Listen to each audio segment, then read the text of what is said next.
Welcome to the deep dive. We take the source material you give us, and we try to pull out the most vital insights, help you get informed fast. Yeah, get right to the heart of it. Exactly. And today, wow, you've given us quite a collection. We've got excerpts from a day's divine readings. So that includes some really foundational texts like Deuteronomy, Psalms, Matthew. The heavy hitters. Right. And alongside those, there are some modern reflections from something called A Walk in Humble Obedience. So a real mix of ancient commands and maybe contemporary thoughts on them. That's the plan. Our mission for this deep dive is really to unpack the connections, between these divine instructions and how we actually live. Practical living, right? Yeah. What's being asked, how do figures like Moses, like Jesus, embody these ideas? And what are the lessons, maybe surprising ones, about humility, obedience, even provision? Things that still hit home today. Exactly. Hopefully you'll get a fresh perspective on what it means to live a life aligned with deeper wisdom. So should we jump in? Let's do it. Where do we start? Okay, let's start with Deuteronomy. Moses is speaking here, right, to the people of Israel. They're kind of on the edge of something new. A big transition moment. And he hits them with this challenge. He asks, "What does the Lord, your God, ask of you, but to fear the Lord, your God, and follow his ways exactly?" It's quite the list. It is. To love and serve the Lord, your God, with all your heart and all your soul, to keep the commandments and statutes, which I enjoin on you today for your own good. It's a lot. It is a lot. But what strikes me is how Moses immediately links these big expectations. Well, not just to following rules, but to who God is. And Right. his relationship with Israel, he reminds them, the heavens, even the highest heavens, belong to the Lord, your God, as well as the earth and everything on it. Yep. Total sovereignty. Okay, owns everything. But then, right after saying God holds all creation, he pivots. He says God chose their ancestors, their descendants, in preference to all other peoples. So that vast power focuses specifically on them. Precisely. And that leads to this really intense call for internal change. Circumcise your hearts, therefore, and be no longer stiff-necked. That phrase, circumcise your hearts, is pretty vivid imagery. It really is. It's not just about, outward actions. It's a powerful metaphor, isn't it? For internal purity, a spirit that's flexible, not stubborn. Getting rid of that resistance deep down. Yeah, dedicating your deepest self entirely to God.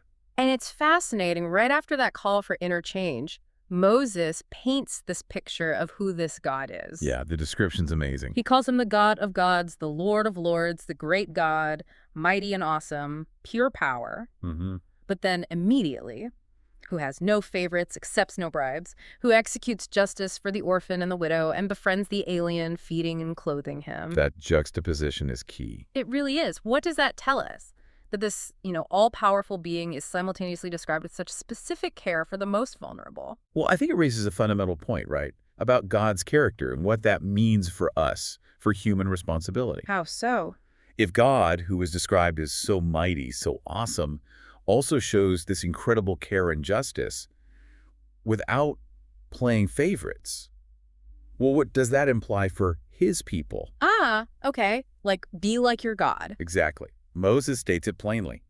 So you, too, must befriend the alien, for you were once aliens yourselves in the land of Egypt. It's a direct link. Remember where you came from. It's completely rooted in their shared history, their own experience of being vulnerable. And then he loops back. Fear this God, serve this God, hold fast to this God. The one who did those great and terrible things they saw. Yeah, the one who took them from, 70 people? 70 strong. To being as numerous as the stars of the sky. It's this constant theme. Remember your past, remember God's power and his justice, and live accordingly. Okay, so building on that picture, this powerful God, these demands for interchange, for justice, how does a community actually respond to all that? Well, that leads us nicely into Psalm 147, doesn't it? Yeah, it does. It's set up as a responsorial psalm, almost like the community singing back its praise. The collective voice. Right. It starts, "Glorify the Lord, O Jerusalem. Praise your God, O Zion." And then it lists God's specific actions, his blessings. Things like strengthening the city gates, blessing the children. He has granted peace in your borders. With the best of wheat, he fills you. Very tangible things. And this psalm really emphasizes God's active involvement, and the unique relationship with Israel. He sends forth his command to the earth, swiftly runs his word. There's energy there. There is, but there's also that bit that always jumps out. Yeah. The exclusivity part. Ah, yes. He has proclaimed his word to Jacob, his statutes and his ordinances to Israel. Yeah. He has not done thus for any other nation. His ordinances he has not made known to them.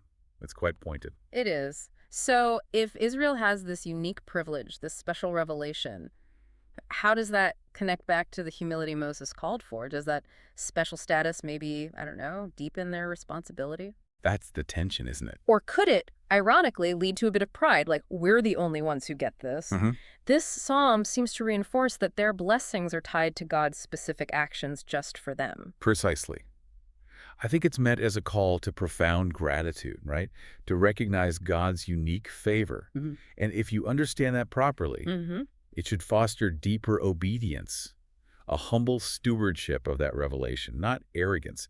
It kind of sets the stage, actually. For the New Testament. Yeah, where we see another example, a really profound one, of divine authority, meaning, well, human reality and humility. Okay, and that shift takes us pretty dramatically into the Gospel of Matthew. Right, a change of scene. Jesus is with his disciples in Galilee, and he drops this bombshell on them. He says, the Son of Man is to be handed over to men, and they will kill him, and he will be raised on the third day. Heavy stuff. Yeah. Understandably, the disciples were overwhelmed with grief. Totally. And it's right against that backdrop, this context of ultimate sacrifice and cosmic significance, that this, well, almost mundane little event happens. That contrast is what makes this passage so powerful, I think. Jesus is talking about his death and resurrection, his whole purpose. Yeah. And bam, the scene cuts to the practical stuff, the everyday annoyances. They get to Capernaum, and the temple tax collectors show up. Right. They go up to Peter and ask, does not your teacher pay the temple tax? And for context, this was a specific thing, right? That half shekel everyone was supposed to pay for the temple upkeep. And Peter, maybe a little too quickly, maybe without thinking it through, just says yes. He just blurts it out. Yeah. But then this next bit in Matthew, it always catches me. Before Peter can even bring it up with Jesus. Jesus already knows. He brings it up first. He does. He asked Peter, what is your opinion, Simon? From whom do the kings of the earth take tolls or census tax? From their subjects or from foreigners? Putting Peter on the spot a bit. And Peter says, you know, the logical answer, from foreigners. And Jesus draws the conclusion, then the subjects are exempt. Which isn't just a clever comeback, is it? No, not at all. It's a profound statement about who Jesus is, his identity, his authority. How so? Well, as the Son of God, he's basically saying he's inherently exempt from paying tax to his Father's house. He's the Son, not just a subject in this context. Okay, so he could just say, nope, not paying. He has grounds. He absolutely could. Yeah. But then comes the twist, the really insightful part. Right. He says, but that we may not offend them. That phrase is crucial. Not offend them. Go to the sea, drop in a hook, and take the first fish that comes up, open its mouth, and you will find a coin worth twice the temple tax. Give that to them for me and for you.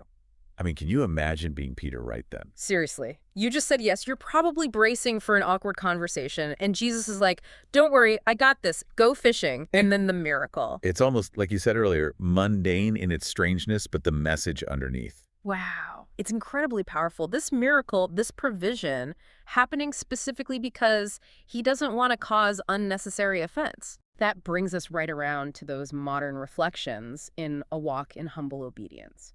It ties it all together beautifully, doesn't it? It does. The reflection points out how Jesus, talking about his death, shows his humility, his obedience to the Father. But then notes that even in something like the temple tax, he shows respect and peace, avoiding unnecessary offense. And that reflection draws a direct line to us. It says, we are called to follow his example, living humbly, honoring others, and trusting God's provision. Finding greatness in quiet obedience. Exactly. Quiet obedience and a heart that seeks harmony. And it even pushes us with a question, right? What practical step can I take today to show humility and avoid unnecessary conflict? It's not just passive obedience, then. No, I don't think so. It's this profound demonstration of power, voluntarily held back, restrained for the sake of unity, for peace. Choosing harmony over asserting your rights, even when you're technically right. Yes. It challenges that whole idea that divine authority, or even just being right, has to mean loudly asserting dominance. It shows that real power, maybe even divine power, can show up in humble, respectful action, even when you are fundamentally exempt. So looking back across everything, we started with Moses, that huge call in Deuteronomy to fear God, follow his ways, love and serve him completely. That call to circumcise your hearts. Right, and to care for the alien, remembering their own past. Then we saw Psalm 147 that prays for God's specific blessings, that unique relationship with Israel. Calling for that grateful, humble response. And then we jumped to Matthew, Jesus predicting his death, that ultimate act of obedience, followed almost immediately by the temple tax. Yeah, that incredible lesson in humility, avoiding offense, and trusting God's, well, sometimes very weird provision. Even when he didn't technically have to pay. That's the core message that seems to run through all of this, isn't it? Across the centuries. True greatness. It's maybe not always in the big, flashy gestures or, standing on your rights. But often in that quiet obedience. That quiet obedience, that heart that seeks harmony. Jesus choosing to pay the tax, providing the coin miraculously.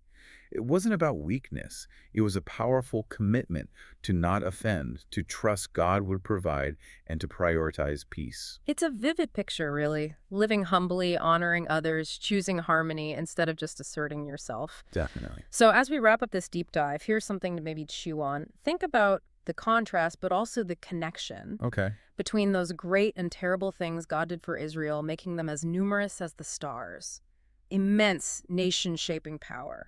Cosmic scale. And then this tiny, intimate miracle, providing a single coin from a fish's mouth. Such different scales of action. Exactly. Yeah. What does this tell us about a God who is described as God of gods, the Lord of lords, the great God, mighty and awesome, yet who is also concerned with not causing offense over a small tax, and provides for needs in such, well, unexpected and humble ways? That's a great question. And maybe consider, how might embracing that blend offer the immense power of the divine, alongside humble, respectful action in our own lives? How might that change the way you approach your daily challenges, your interactions, the world around you?